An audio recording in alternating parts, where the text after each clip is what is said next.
em Lucas capítulo 15. Nós estamos começando hoje uma nova série sobre paternidade, amém?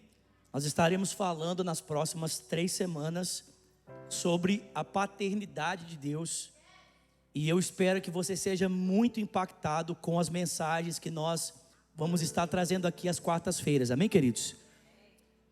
Existe uma frase, a primeira vez que eu ouvi essa frase foi o Leandro Barreto falando. E ela sintetiza a expectativa do coração de Deus para nós como seus filhos, para nós como a sua família. O Lê fala que o evangelho se resume nessas 3 sentenças. O desejo de Deus é de construir uma família para o pai, uma noiva para o filho e uma morada para o Espírito Santo, amém? O desejo do coração de Deus é esse, o de construir uma família para o pai, uma noiva para o filho e uma morada para o Espírito Santo, amém, irmãos? Então a minha expectativa durante essas próximas semanas é que através dessas meditações a respeito desse tema que é tão importante, a paternidade de Deus, Deus possa imprimir ainda mais em nós a identidade de filhos, para que de fato nós não sejamos apenas um aglomerado de pessoas, mas possamos ser uma família para Deus, amém? Uma família para o nosso Pai, amém, queridos? Lucas capítulo 15, versículo de número 11. Lucas 15, versículo 11 diz: Jesus continuou: um homem tinha 2 filhos. O mais novo disse ao seu pai: Pai, eu quero a minha parte na herança. E assim ele repartiu a sua propriedade entre eles. Não muito tempo depois, o filho mais novo reuniu tudo que ele tinha e foi para uma região distante. E lá desperdiçou os seus bens vivendo de forma irresponsável. Depois de ter gasto tudo, houve uma grande fome naquela região e ele começou a passar necessidade. E por isso, foi empregar-se com um dos cidadãos daquela região, que o mandou para o seu campo a fim de cuidar de porcos. Ele desejava encher o seu estômago com as vagens de alfarrobeira que os porcos comiam, mas ninguém lhe dava nada.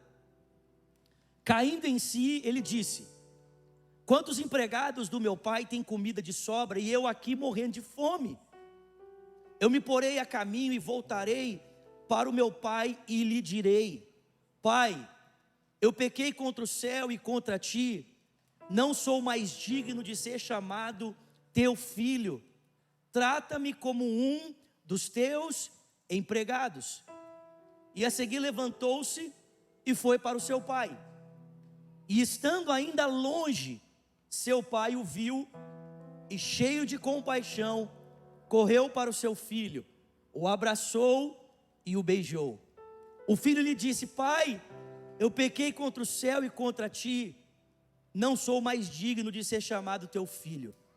Mas o pai disse aos seus servos: depressa, tragam a melhor roupa e vistam nele. Coloquem um anel em seu dedo e calçado nos seus pés. Tragam um novilho gordo e matem-no. Vamos fazer uma festa e nos alegrar, porque este meu filho estava morto e voltou à vida, estava perdido e ele foi achado. E começaram a festejar o seu regresso. Enquanto isso, o filho mais velho estava no campo. Quando se aproximou da casa, ouviu a música e a dança. E então chamou um dos servos e perguntou o que estava acontecendo. E ele respondeu: olha, o seu irmão voltou, e o seu pai matou um novilho gordo, porque o recebeu de volta são e salvo.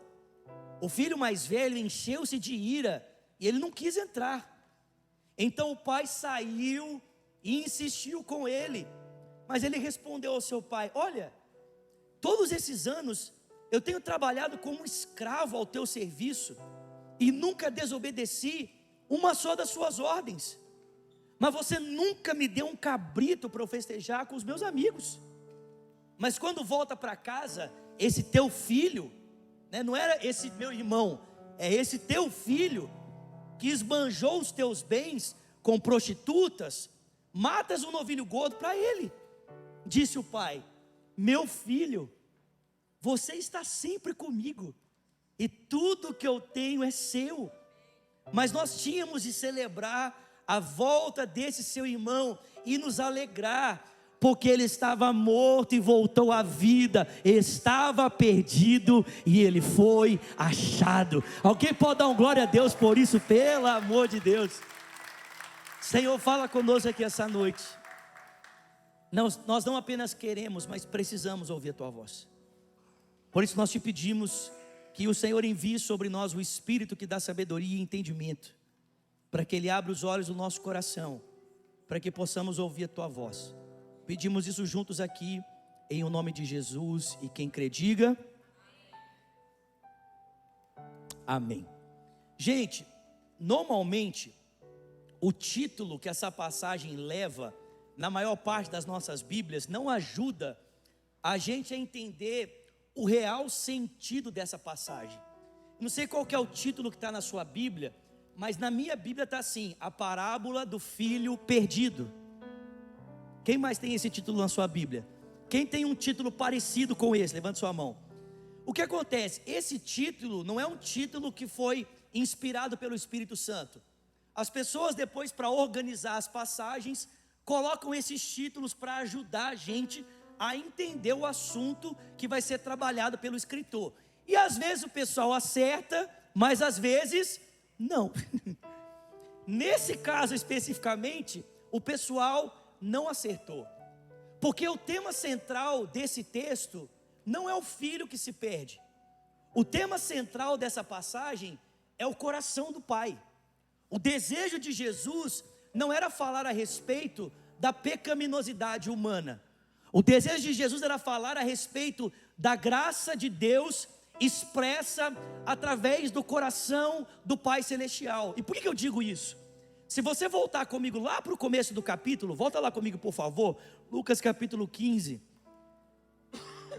versículo de número 1. Gente, eu estou tossindo porque é um restinho de uma gripe que ficou aqui e está sendo curada, amém? Mas eu vou sair totalmente curado hoje em nome de Jesus. Meu Deus, aleluia. Lucas 15, versículo 1, olha o que o texto diz: os publicanos e pecadores estavam reunidos para ouvi-lo, mas os fariseus e os mestres da lei criticavam Jesus, né? Este homem recebe e come com pecadores. E então Jesus começou a contar essa parábola. Ou seja, a cena que está por trás desse texto que acabamos de ler é a seguinte: Jesus estava sentado e à volta dele, como costumeiramente sempre estava gente que ninguém queria estar perto. Estavam ali publicanos, ou seja, o pessoal do partido político, amém? Amém, gente? Estava ali os vermelhinhos, amém? Os irmãos entenderam? Estava ali os verde e amarelo também, os irmãos entenderam? Estavam ali, aquela raça de gente que ninguém gosta, pessoal que trabalhava para o Império Romano cobrando imposto.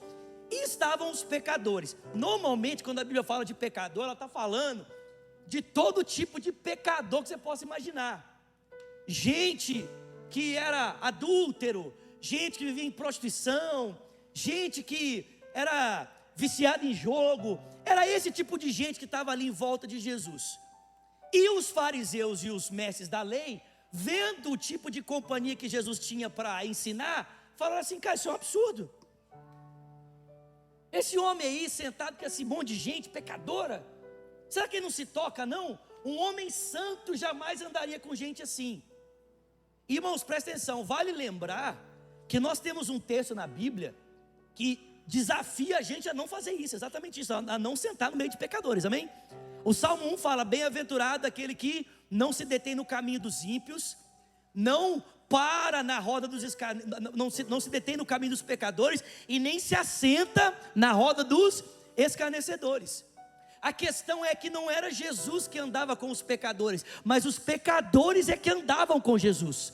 Não eram os pecadores que ditavam a rotina de Jesus, mas Ele é quem ditava a rotina deles, amém, gente? Jesus estava com os pecadores com a finalidade de cumprir uma missão. Ele não se permitia ser influenciado por eles, mas ele os influenciava. Quando a Bíblia diz para nós não andarmos com pessoas que não têm Deus, é para a gente não se permitir ser influenciado pelo estilo de vida delas, mas para nós trazermos essas pessoas para andar conosco, para que elas possam ser influenciadas pelo nosso estilo de vida, amém? Era isso que Jesus estava fazendo. Ele estava influenciando as pessoas, e ele sabia exatamente quem elas eram. Ele não estava enganado, pensando assim, não, esse pessoal fica falando que essa galera aí não é gente boa, mas eles são gente boa. Não, eles sabiam que eles não eram gente boa, amém?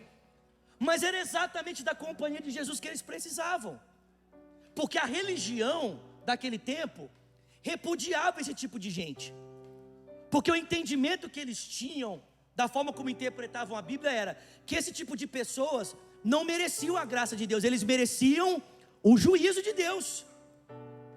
Deus tinha que pesar a mão sobre esse tipo de pessoa e não estender graça e misericórdia. Essa era a forma como eles entendiam a Deus, e era a forma como eles entendiam a relação de Deus com alguém que aparentemente não parecia santo como eles. Ou seja, você não é como eu, então Deus tem que pesar a mão em você.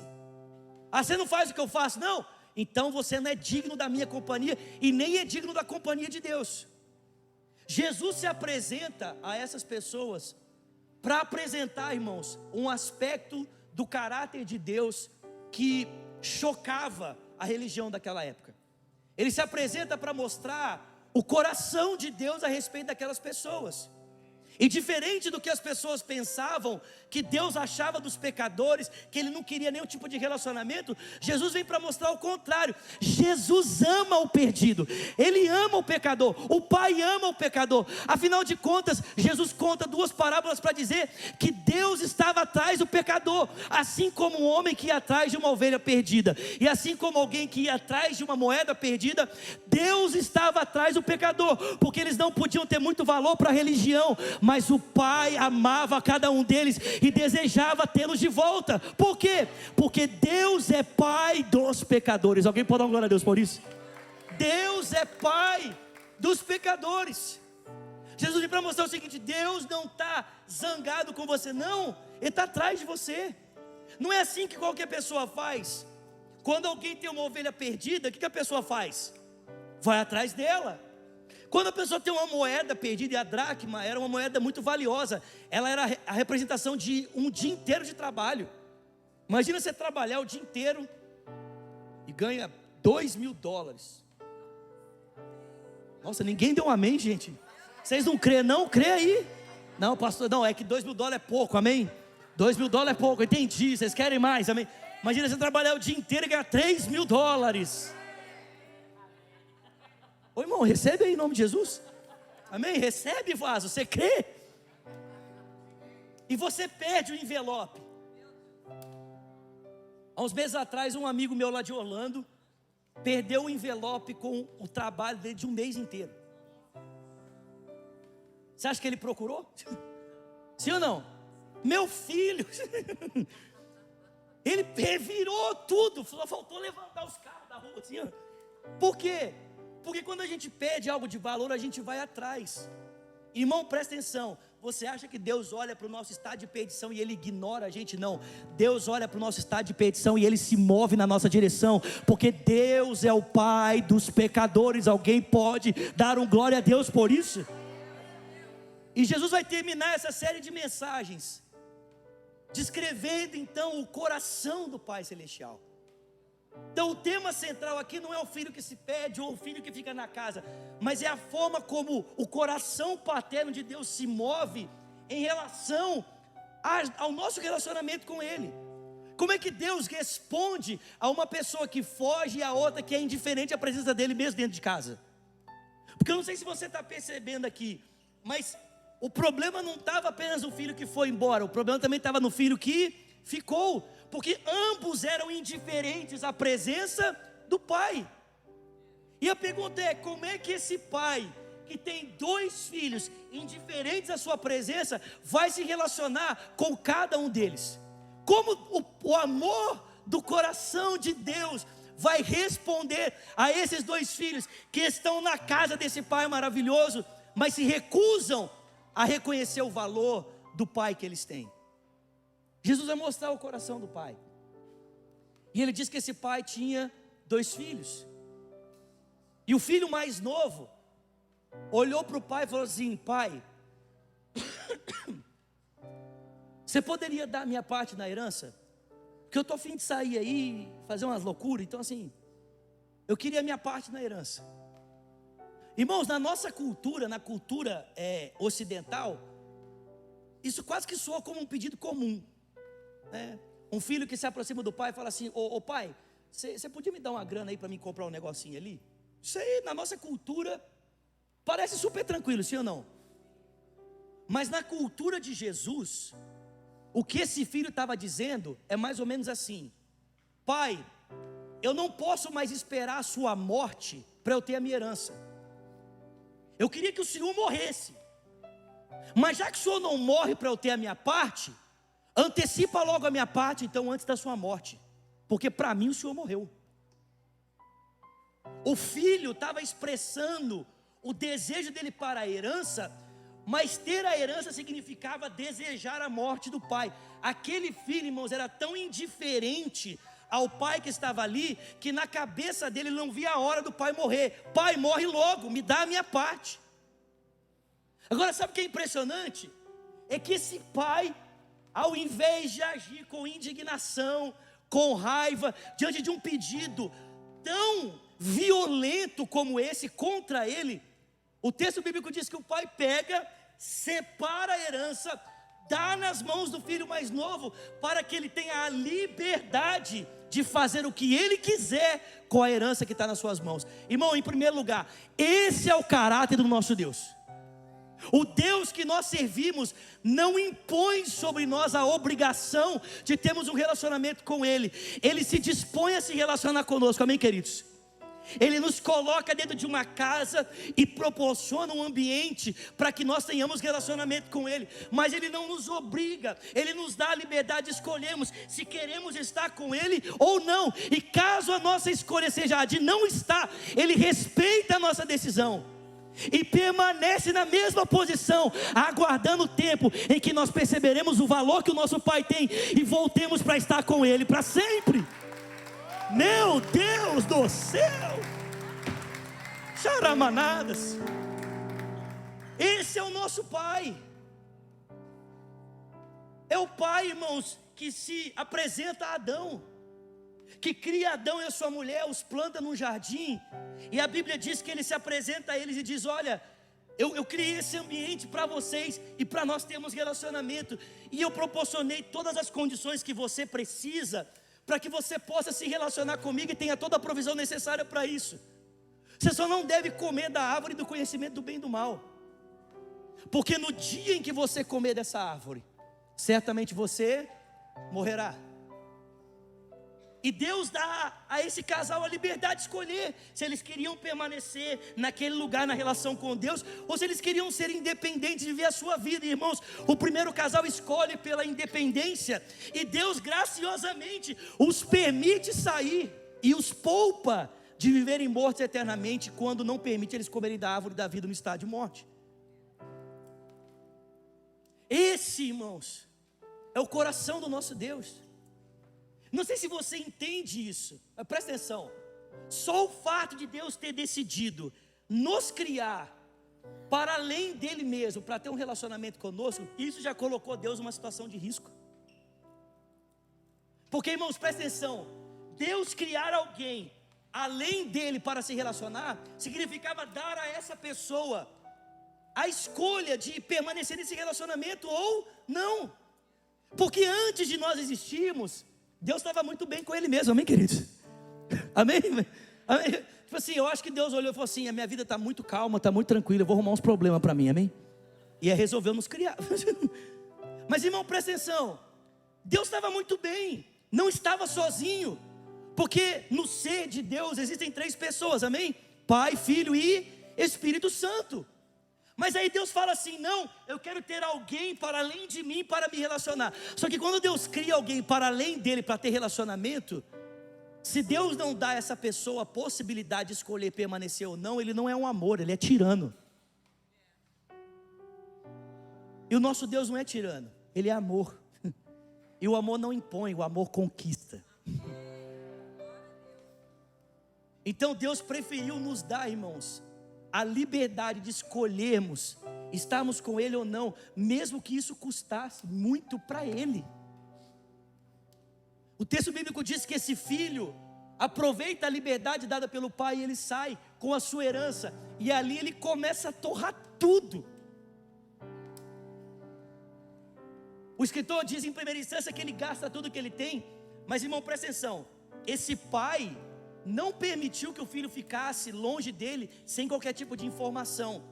Quando o filho volta para casa e o irmão mais velho vai confrontar o pai, o irmão mais velho diz para o pai: pai, você sabe como ele estava gastando dinheiro? Ou seja, no tempo em que o filho esteve longe, o pai ainda procurava o quê?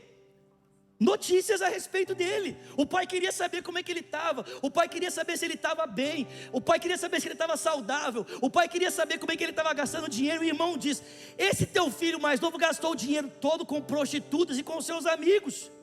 E o negócio estava bom, irmão. Enquanto tinha dinheiro para farra, amém? Era balada todo dia, amém? Rodeio final de semana.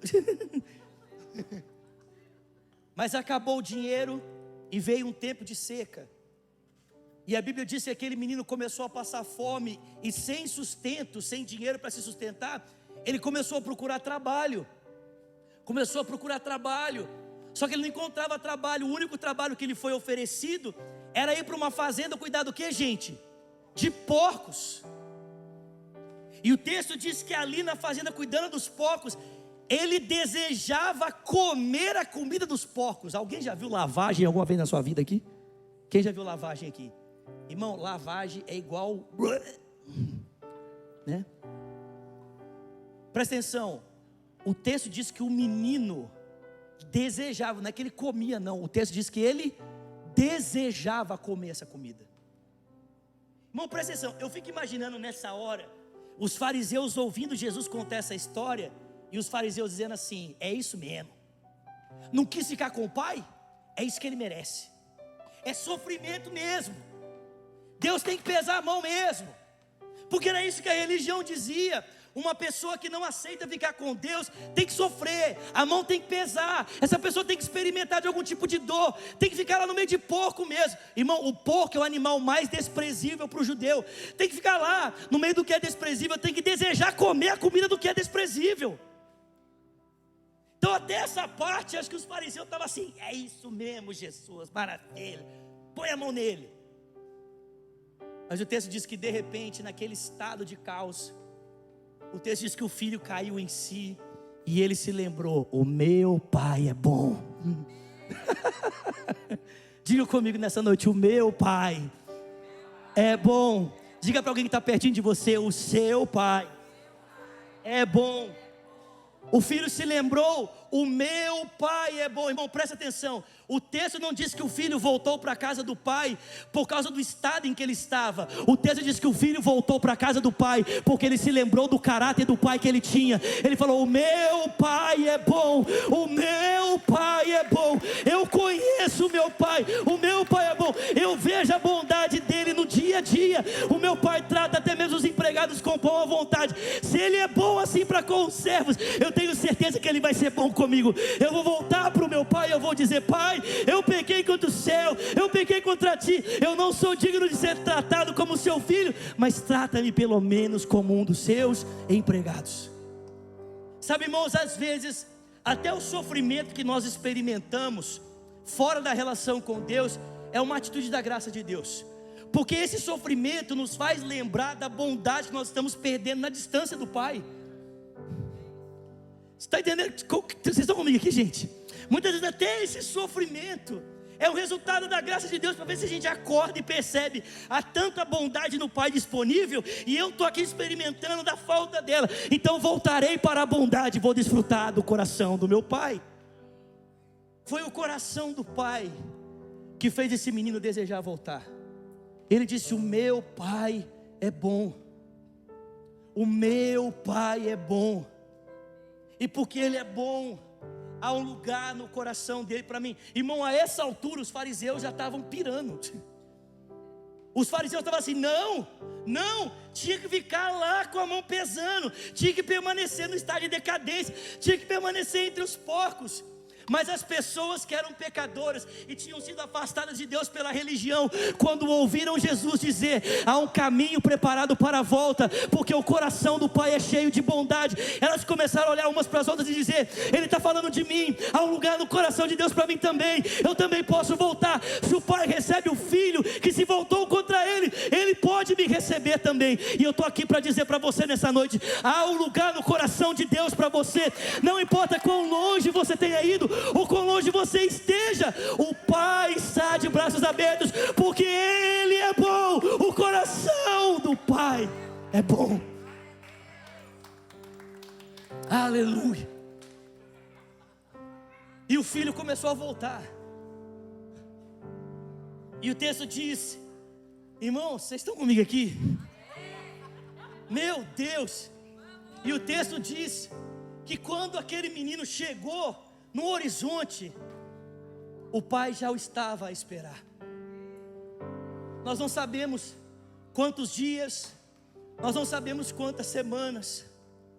Irmãos, preste atenção, talvez o pai não tenha conseguido nem ver de fato os olhos do seu filho, o rosto do seu filho, mas a silhueta no horizonte foi suficiente para que aquele pai olhasse e dissesse, é o meu filho. Quantas pessoas aquele pai talvez recebia durante a semana?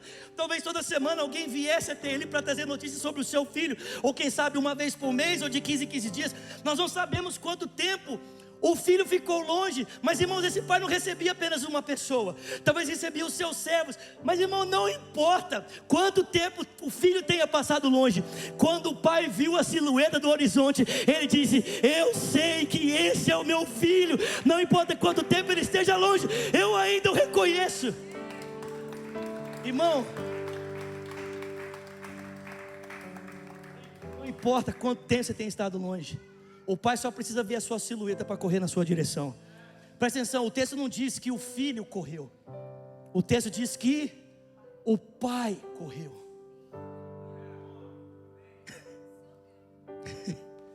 Não foi o filho que ao avistar o pai encheu-se de coragem e correu na sua direção. Não, aquele pai que